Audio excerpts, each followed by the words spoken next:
Сиздин канал НТС-те жаңылыктардын толукталган чыгарылышы. Студияда Мирзат Муханов, саламатсыздарбы. Алгач күндүн негизги жаңылыктарынын кыскача түрмөгү. Доллардын кымбатташы калктын капчыгына сокку ура баштады. Базарда баалар көтөрүлүүдө, өкмөттүн аракети көрүнбөйт. Тартип сакчылары жазгы саясий акцияларга даярданууда. 1000 кызматкерден турган дагы бир атайын полк түзүлөт.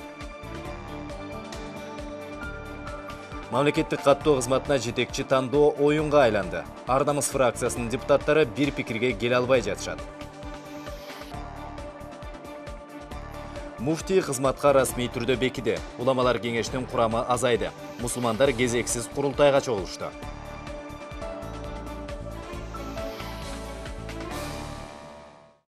Валюта рыногунда абал дагы деле көңүл жубатарлык эмес. Сом арзан бойдон калууда. Доллардын курсу бүгүн түшкө маал гана 4-5 сомго ылдыйлады. Жыл башынан бери эсептегенде АКШ валютасы 10%га кымбаттады. Бул эң ирде базардагы бааларга таасирин тийгизди. Ал эми өкмөт тараптан аракеттер азырынча байкалбайт. Адистер муну министрлер кабинети экономикада чабал экендигин көрсөттү дешет. Темага Мирбек Айтикеев кененирээк токтолот. Кыргызстандын акча базарында акыркы күндөрү сом кескин арзандап кетти. Бүгүн Улуттук банктын расмий курсу боюнча сатууда 1 доллар 54 сом 50 тыйын болсо, Бишкектеги акча алмаштыруучу жайларда доллар 56-57 сомго жетти. Ал эми кечээ күнү долларды сатуу 59 сом, айрым учурларда 60 сомго чейин болгон. Кечээ эме болгон 58 кечээ покупка чыгып, продажа 60га чейин. Кечээ 60га чейин болду. Курс бүгүн 55 покупка болуп атат азыр. Покупка бүгүн 55. Жыл башынан бери сомдун куну 10%га арзандаган. Мунун таасири базарга дагы тийип, баалар күн санап өсүп жатат. Анткени биринчи керектелүүчү товарлардын көпчүлүгү тыштан импорттолот. Доллар көтөрүлгөн, Казакстандан алып келинет ундар. Ошо доллар көтөрүлгөндөн кийин ундар да көтөрүлүп, нандар да көтөрүлүп атат. Курс көтөрүлгөн сайын эле көтөрүп атат. Ар бири көтөрүлгөн сайын? Ар бири көтөрүлгөн сайын көтөрүп атат. Бүгүн аябай көтөрүп таштаптыр. Мен өзүм бүгүн базарга бардым. Мына ошо баанын көтөрүлгөнүнөн оптумга бара албайбыз. Бардык керектелүүчү товарларга болгон баанын өсүүсү өзгөчө кирешеси аз жарандарга катуу таасирин тийгизүүдө. Алар азыр эмне амал кылаарын билбей, үнүн өкмөткө жеткире албай турган чагы. Баары эле кымбат болуп атат. Бизге окшогон пенсионерлер кантип жашайбыз? Ошону ойлобойсуңар өкмөттөр. Эч качан Советтер Союзу мынчалык кымбаттаткан эмес. Ошондой эле каржы уюмдарынан акш доллары менен насыя алган жарандарга аны төлөө канчалык кыйын болуп жаткандыгы айтпаса дагы түшүнүктүү. Себеби доллардын сомго болгон катнашы жыл башынан бери эле 10 сомго жогорулаган. Улуттук банк сомдун курсу эркин коюлган жана анын баасын базар аныктайт деген позицияны карманып келет. Ошентсе да сом арзандагандан кийин Улуттук банк жыл башынан аны турукташтыруу үчүн 4 ирет 61 миллион долларды базарга чыгарды. Бирок майнап чыккан жок. Биздин оюбуз боюнча азыркы болуп аткан түшүнбөстүктөр бул убактылуу нерсе. 1-2 күндүн ичинде бул абал турукташып калат деген ойдобуз. Көпчүлүк серепчилер дүйнөдө доллардын кунунун өсүп жатышынын бир нече себептери бар экенин айтышууда. Айтсак, Украинадагы кырдаал, АКШдагы федералдык резервдик системанын баалуу кагаздарды валютага алмаштырууну токтотуусу базарда доллардын таңсыктыгын жаратып жатыптыр. Деген менен Улуттук банктын мурдагы төрагасы, Жогорку кеңештин депутаты Марат Султанов маселени өкмөттү алдын көрө билбеген саясатынан көрөт. Эл өкүлүнүн айтымында, өлкөдө импорттун көлөмү кескин көбөйүп жаткандыктан долларга болгон таңсыктык жаралууда. Будан 3 жыл мурун, 3-4 жыл мурун биздин Улуттук банктын резерви 5 айлык импортты мисалы жапканга мүмкүнчүлүгү болсо, азыр бар болгону 3 айдан кичине эле көбүрөөк импортто жапканга мүмкүнчүлүгү пайда болуп калды да. Бул эмнени түшүндүрөт? Бул болсо импорттун кескин көбөйүшүн түшүндүрүп атат. Ал эми кескин импорт көбөйгөндөн кийин, демек импорт көбөйсө, валютага дагы неме көбөйөт да, неме кандай бир талап көбүрөөк. Валютага көбүрөөк талап кылса, анын баасы дагы чоңое баштайт. Ошондуктан мен ойлоп атам, өкмөт ушул төлөө балансын, анан соода балансына абдан көп көңүл буруш керек эле. Ал бурбай койду. Бул болсо ошо өнөр жайды өстүрбөй коюшту, өзүбүздүнчү импортозамещениянын үстүндө иштебей коюшту. Фундаменталдыктагы биздин мамлекеттин өкмөттүн күнөөсү бар деп эсептесек болот. Кыргызстан мурда эт, шекери болгон ички суроо талабын канааттандырып, ашыкча өндүргөнүн экспорттоп келген. Учурда шекерди сатып алууга эле жыл сайын 100 миллион доллардан ашык каражатты жумшоого мажбур. Бул бир эле мисал. Өкмөт импортту азайтуунун үстүндө иштебесе, улуттук валютанын куну мындан дагы кескин түшүп, жөнөкөй эле кагазга айланып калышы мүмкүн дешет адистер. Мирбек Айтикеев, Александр Симонов, НТС. Кыргызстанда күйүүчү май дагы кымбатташы күтүлүүдө дейт Нефтетрейдерлер ассоциациясынын президенти Медетбек Керимкулов. Анын айтымында жазгы талаа иштеринен улам Россияда күйүүчү май 14%га кымбаттаган. Андан тышкары доллардын курсунун жогорулашы дагы таасирин тийгизүүдө. Мындан улам 1 марттан тарта солярка 40 тыйынга, АИ 80 маркасындагы бензин 50 тыйынга, АИ 92 20 тыйынга, АИ 95 30 тыйынга кымбаттады. Мындай шартта ГСМ кымбатташы анық, себеби мына сатушылар бааларды доллар курсуна ылайык теңдөөгө мажбур болушат. Андыктан Кыргызстанда ГСМге болгон чекене баалардын да тийиштүү корректировкасы күтүлөт. Бирок отун баасы акырындык менен жогорулайт.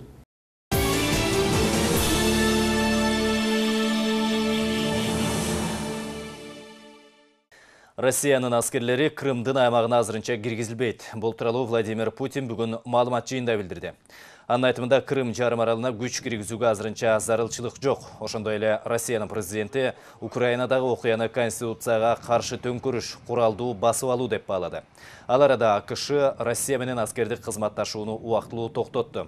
Мындан ары биргелешкен машыгуулар, эки тараптуу жолугушуулар, портторду кыдыруу жана пландалган жыйындар өткөрүлбөйт. Ошондой эле Америка Россияны Крымдагы орус аскерлерин өз турактарына кайтарууга чакырды. Мындан тышкары Батыш Россия Федерациясына экономикалык санкция киргизилерин эскертти. Ал эми Кыргызстанда коопсуздукту камсыз кылуу боюнча координациялык борбор түзүлдү. Бул тууралуу бүгүн тартип сактоо органдарынын өкүлдөрү, ишкерлер жана шаар бийлигинин биргелешкен жыйынында белгилүү болду. Милиция кызматкерлеринин айтымында абалды курчутууну көздөгөндөргө каршы туруу үчүн биригүүгө убакыт келди. Анткени учурда элди козутуп, митингге алып чыгууга даярданып жүргөн күчтөр бар дешет чогулгандар. Хотелось бы, чтобы координациялык кеңештин курамына райондук акимчиликтерден, мэриядан, коомдук уюмдардан, жеке ишкерлерден, күзөт агенттиктеринен жана Бишкек шаардык ички иштер башкармалыгынан өкүлдөр кириши керек. Бул борбор ар кандай күтүүсүз кырдаалдарга биргелешип иш алып барууга шарт түзөт. Күзөт агенттиктери өздөрүнө берилген объектилердин коопсуздугун камсыз кылууга тийиш. Ал эми жергиликтүү бийлик өкүлдөрү эл менен тыгыз байланышта болуп, туруксуз кырдаалга жол бербеши керек. Жалгыз милиция кызматкерлерине жоопкерчиликти артып коюуга болбойт. Ошондой эле Ички иштер министрлигинде күтүүсүз кырдаалдарда тезинен аракетке келе турган дагы бир атайын полк түзүлүп жатат. Анын курамына узун бойлуу, спорттук даярдыгы бар мырзалар кабыл алынууда. Учурда алардын саны 1000ге жеткендиги белгилүү болду. Эске салсак, жыл башында ушундай эле полк түзүлүп, ага 600 улан топтолгон. Жаңы полктун курамы Бишкек жана Ош шаарларында эл көп жыйналган жерлерге бөлүнөт дейт башкы милиционер.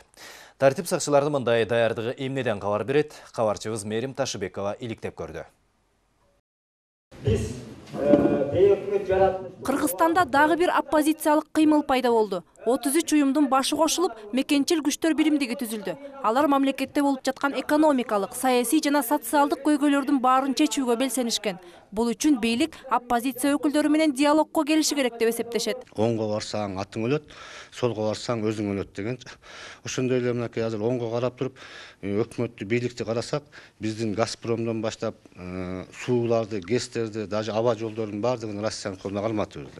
А сол жакты карасак, оппозиция Батыш жана Американын саясатын бизге таңылып алып келип атат. Биз менен диалогко же переговорго келбесе, анда биз өзүбүз оппозиционный блок түзүп, анда биз өзүбүздүн талаптарыбыз, анда чечкиндүү кадамдарга барабыз эскертебиз. Ошто Мелис Мырзакматовдун тарапташтары жаздын келиши менен жаңы акцияларды баштайбыз деп убада кылышкан эле. Түштүк жергесинде ушул тапта жаштар кыймылдары жергиликтүү тургундарды чогултуп жыйын курууда. Ал эми кумтөр маселесин көтөрүп чыгам деп депутаттык мандатынан айрылган Садыр Жапаров көмүр королу Нурлан Мотуев менен биригип 17 мартта курултай өткөрүүгө даярдык көрүп жатышат. Нурлан Мотуев Нарын областынын Жумгал районунда элди үгүттөп жүрүптүр. Бирок ички иштер министри бул көрүнүштөргө маани бербегендей түр көрсөттү. Билирген эле сөздөр эле баягы. Анан тиги жаман, анан бизнес жаман болуп атат, анан Россияга берип атабыз, анан тигин баарын Газпромду бердик, тигинден мындан баягы эле общий сөз. Көлдө кечээ инцидент болду, билесиз. Жанагы эки группировка балдар, местный рыбачынын балдары бири-бирине атышып, травматический пистолет менен алар да камакта азыр, анда камакта камадык. Жумгалда нормально. Жумгалда жанагы эле инцидент, а так в целом Нарын область боюнча тынч эле, көл боюнча дагы тынч. Анткени менен Ички иштер министрлиги күтөөсүз кырдаалдарда тез аракетке келе турган атайын полк түзүп, ага 1000ден ашуун адамдарды чогултуп, курал жарактар менен камсыз кылып даярдык көрүп жатканын жар салды. Эске салсак, буга чейин жыл башында так ушундай полк түзүлгөн эле. Ага күч түзүмдөрүндө иштеген узун бойлуу, спорттук даярдыгы бар жигиттер тартылууда. Анын негизги курамы Бишкек жана Ош шаарларынын эл көп жыйналган жерлерине бөлүнөт. Тартип сакчылары сыр бербегени менен айрымдар муну жаздагы митингтерге даярдык катары кабыл алышууда. Это все зависит от нынешней политической элиты и политических сил. Кырдаалдын курчушу же жөнгө салынышы саясий элита менен саясий күчтөрдүн өз ара макулдашуусуна байланыштуу болот. Эгер алар маселени тынчтык жолу менен чечишсе жакшы. Антпек кырдаалды курчутууну көздөшсө аяк эмне менен бүтөөрү эч ким айта албайт. Азырынча бизде кызыкчылыктардын кагылышы парламентте гана байкалууда. Мындай көрүнүш коомчулукка жана саясий күчтөргө жетсе жакшылык менен аяктабайт го. Өз кезегинде өзүн саясатчы деп эсептегендер топ-топко бөлүнүшүп, оппозициялык кыймылдардын санын көбөйтүшүүдө. Ар бири өз-өзүнчө курултайларга даярдык көрүп жатышат. Кырдаал кайсы жагына ойт белгисиз. Мындай абалдан башка күчтөр колдонуп кетпейт деп айтуу кыйын. Мээрим Ташыбекова, Урмат Акынбеков, НТС. Эртең Кыргызстан, Тажикстан менен болгон чек ара пункттарынын баарын ачат. Бул тууралуу кошуна мамлекеттин маалымат булактары жазып чыкты.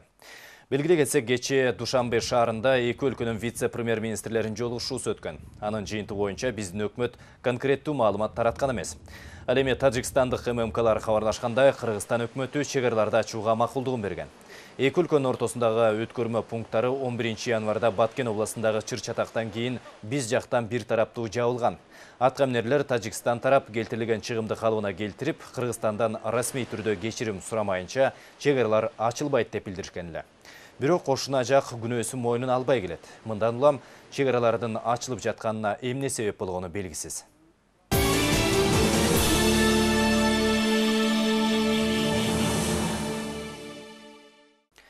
Саламаттыкты сактоо министринин орун басары Кубанычбек Чойбеков камакка алынды. Ал медициналык ишмердүүлүк жүргүзүүгө лицензияны мыйзамсыз берген деп айыпталууда. Чойбековго карата кылмыш иши козголуп, соттун чечими менен 2 айга камакка алынды. Мурдагы айыл чарба министри Чыңгызбек Узакбаевке карата кылмыш иши козголду. Бул тууралуу башкы прокуратурадан кабарлашты. Чыңгызбек Узакбаев кызмат абалын кыянаттык менен пайдаланган деп айыпталууда. Маалыматтарга караганда, мурдагы министр өзүнүн бир тууганына таандык дыйкан чарбага мыйзам бузуу жолу менен $419 000 кредит берүүгө уруксат берген деп күнөөлөнүп жатат. Эскерте кетсек, Узакбаев жакында эле өз каалоосу менен отставкага кеткен. Министром сельского хозяйства и мелиорации Бапа дыйкан чарбасы кредит алуу боюнча талапка туура келбегендигине жана тиешелүү документтерди толтурбагандыгына карабай, айыл чарба министри кызмат абалын кыянаттык менен пайдаланып, кол алдындагыларга бул чарбаны кредит берилүүчү мекемелердин катарына кошуп коюу боюнча тапшырма берген. Аталган дыйкан чарба анын бир тууганына таандык. Козголгон кылмыш иши боюнча мурдагы министр Чыңгызбек Узакбаевдин пикирин угууга мүмкүн болгон жок. Ал кызматтан кеткенден бери журналисттер менен жолугушуудан карманууда. Анын ордуна агасы депутат Талантбек Узакбаев жооп берди. Эл өкүлүнүн пикиринде Чыңгызбек Узакбаевке карата кылмыш ишин ачуу негизсиз. Анткени Бапа дыйкан чарбасына кредит ал министр болгонго чейин эле берилиптир. Ага чейин кагазынын баары бүткөн. Анан Чыңгыздын учурунда баягы анын даже тиешеси жок эле үй сайт өзү берип атат да. Ал жанагы Госпонд аркылуу берилген да, Госпонд аркылуу. Чыңгыз менен телефондон байланыштым. Чыңгыз бул боюнча мен эч кимге тапшырма берген эмесмин. Бир да кагазда менин колум жок, меморандумда да колум жок. Мен үй сайт менен иш да жүргүзгөн эмесмин.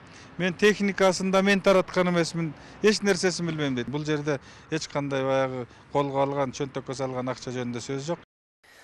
Мамлекеттик каттоо кызматына жетекчи тандоо Ар намыс фракциясынын ичинде бөлүнүп жарылууну пайда кылды.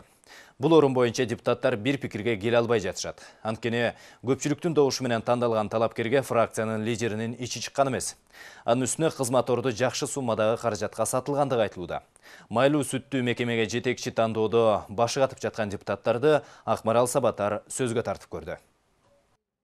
Мамлекеттик каттоо кызматынын жетекчисинин орду бир айдан бери бош турат. Бүгүнкү күнгө чейин Ар намыс фракциясы өкмөткө конкреттүү бир кандидатты көрсөтө албай кыйналууда. Чындыгында 21 февралда эле жашыруун добуш берүү аркылуу Аскар Али Төрөбаевдин талапкерлиги көпчүлүк добушка ээ болгон. Ал депутат Бакыт Төрөбаевдин иниси. Бирок бул талапкердин тандалышы Ар намыс фракциясын эки жеке бөлүп салганы айтыла баштады. Маалыматтарга караганда, аталган кандидат фракция лидерин канааттандырган эмес. Анын тандоосу башкадан болчу. Ошол эле учурда бир эле талапкердин фракциянын көпчүлүк мүчөсүнүн колдоосун тапкан тапканы да жөн жерден болбогон айтылууда. Жогорку кеңештеги имиштерге караганда ар намысчылардын ар бир добушу 5 миңден 10 миң долларга чейин бааланган. Ар намысыңарды жоготтуңарга ошо акчага сатылды деген сөздөр болуп атат деген сөздөр болду. Ал сөздү танбайбыз, сөздөр болуп атат. Бирок какой-либо бир депутаттын колунан кармап алып, анан ушул алып атканын көрдүм деген факторлор жок. Бирок действительно ушак жөн чыкпайт. Шамал болбосо камыштын башы кыймылдабайт дейт. Акча таратылды, 5 миң болду, 10 миң болду деген сөздөр болгондон кийин анан 14 депутат эмне себептен ошо оппозиционный фракциядан келген депутаттын агасына берилди деген сөздөр болуп, Феликс Шашимбаевич дагы бул жагынан кылдат мамиле кылып атса керек. Азырынча бул маселе боюнча Феликс Кулов маалымат берүүдөн карманууда. Ал ортодо аталган кызматтын айынан фракция лидери менен депутаттар ортосунда ачыктан ачык эле тирешүү башталганы айтылып жатат. Буга чейин Феликс Куловдун мамлекеттик каттоо кызматында кандайдыр бир жеке кызыкчылыктары бар экендиги кабарланып келген. Атүгүл паспорт берүү менен алектенген Interlinks жеке компаниясы дал ошол лидердин колдоосу менен иш алып барат деген маалыматтар бар. Анын үстүнө жакында эле аталган мекеменин мурдагы жетекчиси Эрлан Сапарбаевдин ызычуу менен иштен кетиши көп суроолорго жооп болду. Мурдагы атка минер Куловдун түздөн-түз буйрутмаларын аткаруудан баш тарткан үчүн кызматынан кол жууп жатканын да жашырган жок. Дал ушул окуядан кийин ар намыстагы башка депутаттар да аталган мекеме жетекчисин шайлоого катуу киришкен. Депутаттар фракция лидери көпчүлүктүн добушуна баш ийиши керек дешет.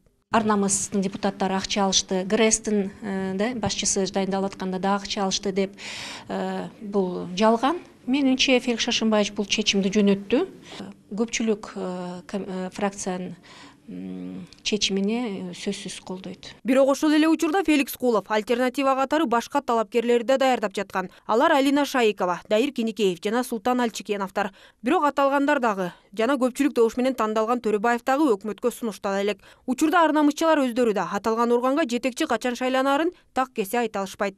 Ошондой маанилүү ошол мамлекеттик каттоо кызматынын башчысы узак убакытка дайындалбай аткандыгы чынында эле ар намыс фракциясындагы жалпы эле биздин депутаттар корпусундагы эч убакта мындай жакшы нерсе сөзгө алып келе албайт. Ар намысчылар маселени кандай чечишет азырынча болжолдоо кыйын. Себеби жогорку кеңеште Кулов өзүнүн талапкерин өткөрүү менен убара болуп жүргөнү айтылууда. Ал эми добуш берген депутаттар позицияларынан тайбай акырына чейин турууга сөз беришкен. Андыктан бир кызматтын артынан фракция ичинде ажырым орун алышы мүмкүн. Акмарал Сабатар, Самат Дөлөтакунов, НТС. Бүгін Борбордук шайлоо комиссиясы Республика партиясынын мүчөсү Алишер Абдрахмановга депутаттык мандат ыйгарды. Ал Канат Исаевдин ордуна келди.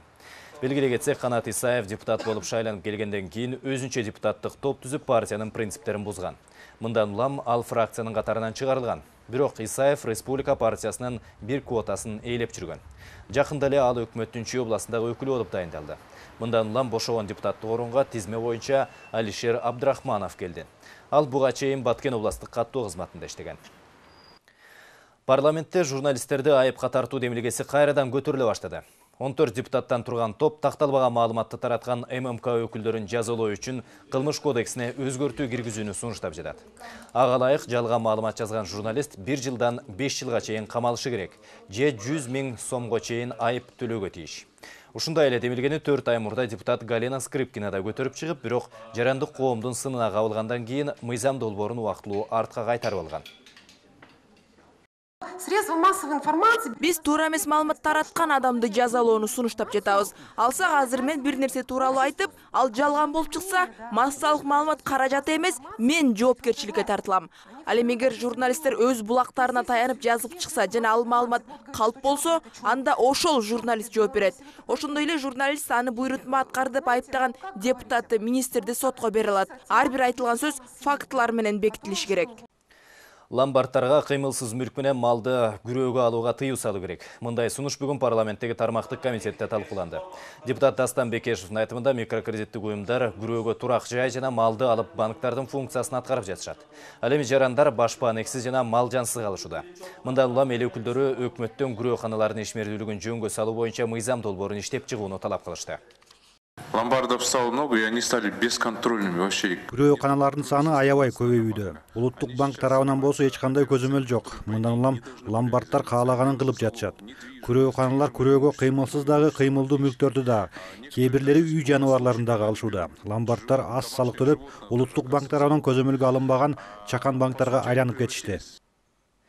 Абоненттер азыркы колдонуп жаткан сим карталарын 1 жылдын ичинде каттоодон өткөрбөсө байланыш кызматын көрсөтүү токтотулат. Бул тууралуу уюлдук операторлор билдиришти.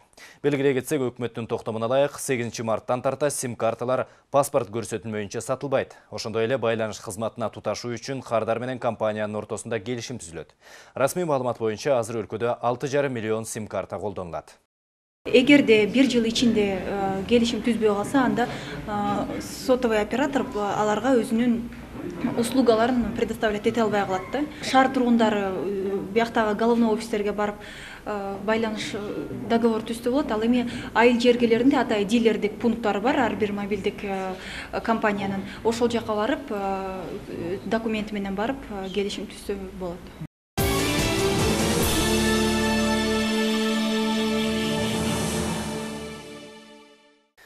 Өлкөнүн жаза өтөө жайларында тамак аш азыктарын уурдоо фактылары орун алууда. Бул мекемелер аралык комиссиянын текшерүүсүнөн кийин ачык отурат. Бир эле мекеменин бухгалтериясынан акыркы эле айда дээрлик 200 000 сомго жакын айырма табылган. Кененирээк кабарчыбыз материалында. 519 килограмм уй эти, 200 килограмм тоок эти, 190 килограмм кумшекер жана 2 центнер ун. Мынча азык-түлүктөр бир гана Борбор калаадагы номер 47 абакта уурдалган. Мындай фактылар бөлөк бир нече жаза өтөө жайларында да орун алган. Ал эми номер 3 колониядан тонолгон азыктар кимге, кандайча бөлүштүрүлгөндүгү тууралуу дептерди таап чыгышкан. Кара тетрадта бир сотрудникке мынча килограмм эт бердим, мынча килограмм ун бердим, же картошка бердим деген бүт кара тизмелер жазылган кара тетрадты таап, ал боюнча азыр жогоруда айткандай иш козгоп, азыр тергөө жүрүп атат. Бул фактылардын негизинде кызмат абалынан кыянаттык менен пайдалануу, мамлекеттин мүлкүнө кол салуу жана коромжуга учуратуу беренелери боюнча кылмыш иши козголду. Бирок жаза аткаруу кызматынын жетекчилиги мындай айыптоолор менен макул эмес. Алар өз алдынча текшерүү жүргүзүп, комиссия мүчөлөрү таап чыккан фактылардын жалган экенин аныкташкан. Текшергенде дагы бир склад текшерип, бир склад текшербей коюшуптур. Андан башка учреждениялардын ичинде, колониялардын ичинде дагы хранилищалар бар. Ал хранилищаны даже карашпаптыр да. Биз текшергенде айырмасы деле жок. Недостатчылар бар, бирок андай объем менен жок. Комиссия мүчөлөрү текшерерден мурда алдын ала кат жөнөтүшү керек болчу дешет жаза аткаруу кызматынын жетекчилиги. Мындан улам алар тергөөчүлөрдүн ишине тоскоолдук жаратышкан. Биз менен башкы прокуратуранын өкүлдөрү жүргөн соң эч кандай кат жана буйрук жөнөтүүнүн кажети жок болчу. Бирок колония өкүлдөрү бизди киргизбей, жаза аткаруу кызматынын жетекчилигинен уруксат алышыбызды талап кылып турушту. Ал эми каржылык мыйзам бузуулар табылган соң алар кайсы жайда сакталып турганын көрсөтүүгө тийиш эле. Биз баарын ачык айкын текшердик. Каржылык мыйзам бузуулар тууралуу акт түздүк. Алардын өкүлдөрү кол коюп беришкен. Ошондой эле комиссия мүчөлөрү жаза өтөө жайларында эң жогорку сапаттагы азык-түлүктөр жеткирилерин аныкташты. Мындай тамак аштар аскер кызматына жана бала бакчага да бөлүнбөйт экен. Бирок ал азыктар жаза мөөнөтүн өтөп жаткандарга түз жетеринен тергөөчүлөр күмөн санаарын жашырышпайт. Мээрим Ташыбекова, Аскат Касымбеков, НТС. Борбор калаада жашы жетелек өспүрүмдөр иштеген сойкукана аныкталды. Интимдик кызмат көрсөткөн жай Абдрахманов көчөсүндөгү үйлөрдүн биринен орун алган. Ал жакта 15-16 жаштагы кыздар иштеп келген. Сойкукана уюштургандарга карата кылмыш иши козголду. Алар учурда камакта. Ал эми өспүрүм кыздар түшүнүк кат жазгандан кийин кое берилген. Бул жайда интимдик кызмат көрсөтүүлөр орточо эсеп менен 1000 сом турган. Ал жакта өлкөнүн аймактарынан келген жашы жетелек 4 өспүрүм кыз иштеген. Ошондой эле бул салондун администратору 21 жаштагы Диана кармалды. Кармалгандар убактылуу кармоочу жайга камакка алынды.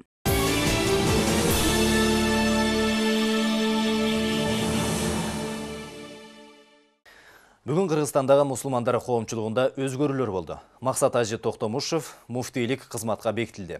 Мусулмандар дин башкармалыгы менен уламалар кеңешинин жаңы уставы кабыл алынды.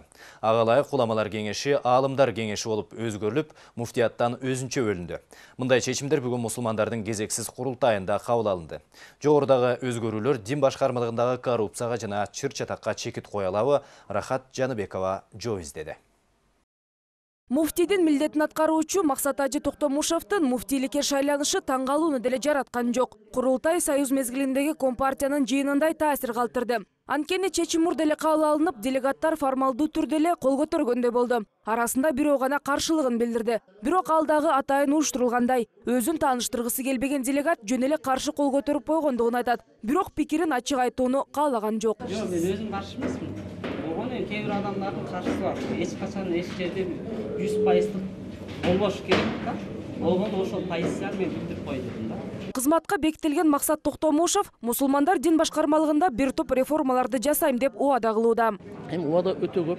Эң биринчи ошо Ханафи мазхабынын негизинде диний сабатсыздыкты жоюу, диний сабатсыздык элдин ортосунда, улуттун ортосунда, уруулардын ортосунда ынтымакты чыңдоо боюнча иш-чаралар жүргүзөй дегенбиз.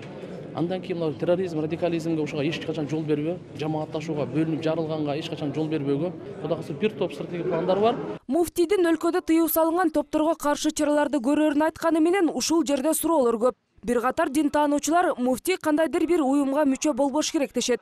Ал эми Максат Ажы Токтомушев Таблик жамааты уюмуна мүчө экени айтылып келет. Бул топ жамааттык коопсуздук уюмуна кирген Казакстан, Өзбекстан, Россия сыяктуу өлкөлөрдө табликчилер экстремисттик деп таанылып, алардын ишмердүүлүгүнө мыйзам менен тыюу салынган. Бизде болсо бул жааматка жол ачылган. Дагы бир кызыктуу жагдай, учурда муфтиятта коррупция гүлдөп жаткандыгын айтып, байма-бай коомчулукка чыгып келген Бакыт Нурдинов Токтомушевка каршы чыккан жок. Бул анын кызматка барышына байланыштуудай. Нурдинов муфтияттан жумуш орнуна ээ болгон. Мен ал жактоо болбойт. Не дегенде мен бул ишке өзүм жанталашып келген жокмун. Сураануу менен келип атам муфтийдин дагы. Биз мурун какшап келаткан муфтий, анын жардамчылары, казылар, имамдар бардык уламалар кеңешине кирип алып, ошонун жерде көп проблема кеткен. Азыркыда болсо муфтий дагы, жардамчылары дагы, казы дагы, казынын орун басарлары буга кирбей, мындайча айтканда уламалар такталып 21 киши жерден экзамен берип өттү да. Ошондой эле бүгүнкү курултайда муфтияттын жана уламалар кеңешинин жаңы уставы кабыл алынды. Ага ылайык уламалар кеңеши муфтияттан бөлүнүп, алымдар кеңеши болуп өзгөртүлгөн. Мурда анын мүчөсү 35 болсо, жаңы устав боюнча 21 түзөт. Бирок дин таануучулардын айтымында жоолорду иштеп чыгууда ачык айкындуулук сакталган жок. Специально послали нашего представителя. Бизден атайын өкүл жөнөткөнбүз. Жогорку билимдүү Иорданияны бүтүп келген адис. Ал уставта коррупция менен күрөшүүнүн механизмдери жазылбагандыгын көтөрүп чыккандан кийин эмнегедир четтетилди. Мен дагы уламалар кеңешине байкоочулук кылайын десем, ага да каршы болушту. Анан кантип уламалар кеңешинин уставында ачык айкындуулук болду деп айта аласың. Андан сырткары уставта каржы маселесин көзөмөлдөө кимдин колунда экендиги да көрсөтүлгөн эмес. Муфтий алымдар кеңешине баш ийгени менен ал органдын мүчөлөрү кандай жол менен шайлангандыгы белгисиз. Комиссияга кимдер кирди, кандай шарттарда кабыл алынды ачыкталган жок. Ошондуктан муфтийликке Максат Токтомушевтан башка талапкер катталган эмес деп айтуу кыйын. Анын үстүнө буга чейин кандидаттардан арыз түшүп жаткандыгы кабарланган эле. Рахат Жаныбекова, Алтынбек Каныбек уулу, НТС. Бүгүнкү күндүн жаңылыктары мына ушулар. Ал эми мен сиздер менен коштошом. Кечиңиздер көңүлдүү улансын.